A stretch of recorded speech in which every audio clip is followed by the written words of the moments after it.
क्या करें, कुर्बानी कैसे करें? जानवर 35,000 का मिल रहा है तो फिर या तो सोना बेचो, चांदी बेचो, बेच के लाओ, या फिर कर्जा लेके लाओ। लेकिन जब तुम निसाब को पहुंच रहे हो तो कर्जा लेके भी आप कुर्बानी करेंगे। अच्छा, कुर्बानी किस पर वाजिब है?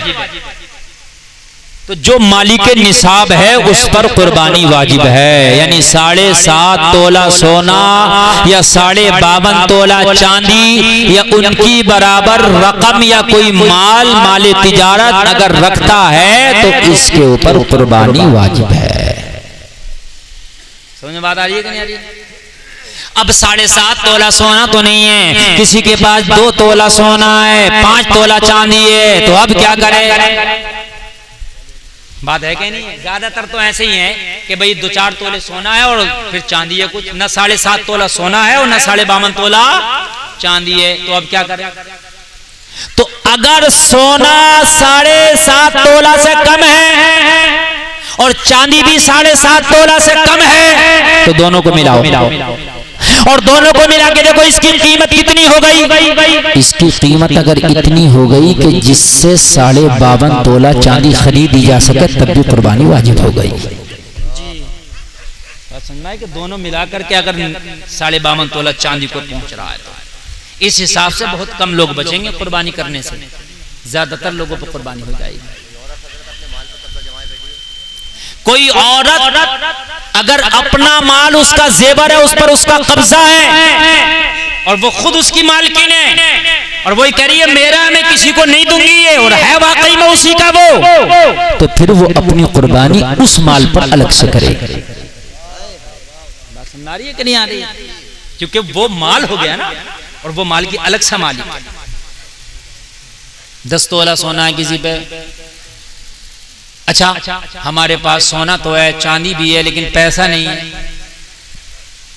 अब क्या करें? कुर्बानी कैसे करें? जानवर 35,000 का मिल रहा है तो फिर या तो सोना बेचो, चांदी बेचो, बेच के लाओ, या फिर कर्जा लेके लाओ। लेकिन जब तुम निसाब को पहुंच रहे हो तो कर्जा लेके भी आप कुर्बानी करेंगे, क्योंकि निसाब है ना आपके पास, तो फिर कर्जा लेके भी आप कुर्बानी करेंगे। माल है ना उतना आपके पास, माल है तो फिर आप कर्जा लेंगे, माल नहीं है तो फिर कोई बात नहीं। अच्छा, अगर किसी के पास कुर्बानी करने का उसके पर वाजिब नहीं है कुर्बानी, माल नहीं है इतना, फिर भी करना चाहे तो कर सकता, फिर भी सवाब मिल जाएगा, नफली हो जाएगी उसकी तरफ से। बात समझ में आई? इतनी बातें मैंने आपको बता दी। अब मैं अपनी तकरीर पे चल रहा हूं।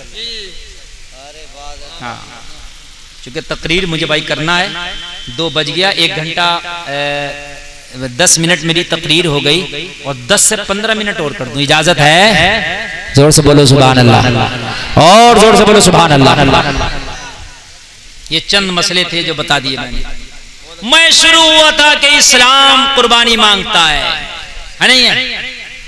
हर चीज जब आप चाहोगे कि मुझे मिले तो उससे पहले कुर्बानी मांगती है। कुर्बानी देने का जज्बा बढ़ेगा, अल्लाह तेरे इज्जतों में 4 चांद लगा देगा। हज़रत अब्दुल मुत्तलिब जो सरकार के दादा हैं, कौन है सरकार के? इनके भी कोई औलाद नहीं, इनके कोई औलाद नहीं। इन्होंने मन्नत मानी अगर मेरे औलाद हो गई तो मैं अपना एक बेटा अल्लाह के नाम पर कुर्बान कर दूंगा, अगर मुझे औलाद हो गई। इन्होंने मन्नत मानी तो अल्लाह ने इन्हें 10 बेटे दिए। कितने दिए? कितने दिए? जोर से बोलो, जोर से बोलो। 10। अल्लाह ने इन्हें 10 बेटे दिए। 10 लोगों कान खोल के सुनो, 10 बेटे जब दे दिए तो इन्हें मन्नत तो याद थी, मैंने एक बेटे को कुर्बान करने के लिए कहा है, एक बेटे को कुर्बान करूंगा, अपनी बात के पक्के थे। अब अपने बेटों में से किसे कुर्बान करें? सबसे खूबसूरत इनके बेटों में हजरत अब्दुल्ला थे जो सरकार के वालिद हैं। सबसे ज्यादा खूबसूरत, सबसे ज्यादा प्यार भी इन्हीं से कर सकते, सबसे ज्यादा लाड़ भी इन्हीं से कर सकते, सबसे ज्यादा मोहब्बत भी इन्हीं से थी। इसलिए कि हजरत अब्दुल्ला पूरे मक्का में इनके हुस्न की शोहरत थी, इनकी खूबसूरती की, इनके जलवों की शोहरत थी। मेरे भाई जरा तवज्जो करना, पूरे मक्का में हजरत अब्दुल्ला जैसा कोई खूबसूरत नहीं था, हजरत अब्दुल्ला जैसा कोई हैंडसम नहीं था। पूरे मक्का में हजरत अब्दुल्ला की जवानी की, इनकी खूबसूरती के चर्चे होते थे। और खूबसूरत भी क्यों ना हो, हजरत अब्दुल्ला की पेशानी में मेरे नबी का नूर जो जलवागर था। अब किसे कुर्बान करें? 10 बेटे हैं, अब कुर्बान किसे करें? बाप है, बाप के लिए भाई मोहब्बत थी, लेकिन बाप बेटे तो सब है ना। हजरत अब्दुल मुत्तलिब ने कुरानदाजी, कुरानदाजी जानते हैं आप, ये जो पर्ची वगैरह का जो सिस्टम करते हैं हम, तो भाई जिसका नाम आ जाएगा, 10 बेटों के नाम की पर्ची डाली, जिसका भी नाम आ जाएगा उसी को कुर्बान कर दूंगा। जब कुरानदाजी की तो हजरत अब्दुल्ला के नाम का कुरान निकल आया, सरकार के वालिद के नाम का। किसके नाम का? सरकार के। बस निकल आया तो कहा भाई ठीक है, मैं अब्दुल्ला को अब कुर्बान करूंगा। पूरे मक्का में आग की तरह ये खबर फैल गई, और ये अब्दुल्ला इतने खूबसूरत हैं। अब्दुल मुत्तलिब अपने बेटे अब्दुल्ला को कुर्बान करने के लिए पर्ची निकली है, उनको कुर्बान करने के लिए जाएंगे। कुरे में उनका नाम आया, पूरे मक्का के लोग बेकरार, बेटा तो अब्दुल मुत्तलिब का कुर्बान होने के लिए जा रहा है, मगर मक्का के लोग बेकरार, इसलिए कि हजरत अब्दुल्ला को पूरे मक्का के लोग बेपनाह ज्यादा पसंद करते थे। हजरत अब्दुल्ला सबसे ज्यादा खूबसूरत थे। सारे लोगों में बड़ी बेकरारी, बड़ी बेचैनी, क्या करें क्या करें। हजरत अब्दुल मुत्तलिब को आके समझाया ऐसा ना करें। कहा नहीं, मैंने कसम खाई थी, मैं अपनी कसम नहीं तोड़ूंगा, मैंने वादा किया था, मैं अपने वादे से पीछे नहीं हटूंगा। अब्दुल्ला के नाम का कुरान आया, मैं अब्दुल्ला को ही कुर्बान करूंगा। लोग बड़े परेशान, लोगों ने आपस में मीटिंग की, क्या करें, कैसे रोकें अब्दुल मुत्तलिब को, कैसे रोकें। तो उस जमाने में एक औरत थी जो बहुत बड़ी काहिना थी। उस जमाने में एक औरत थी जो बहुत बड़ी काहिना, उसको बहुत काबिल समझा जाता था, उसकी बात पर अक्सर लोग एतमाद करते थे। मक्का के लोगों ने कहा हजरत अब्दुल मुत्तलिब से उस औरत के पास चलते हैं, उसके सामने जाकर मसला रखते हैं, वो जो तजवीज पेश करेगी उस पर अमल कर लिया जाए। वो जो कहेगी, हो सकता है वो कोई तजवीज निकाल दे। कहा ठीक।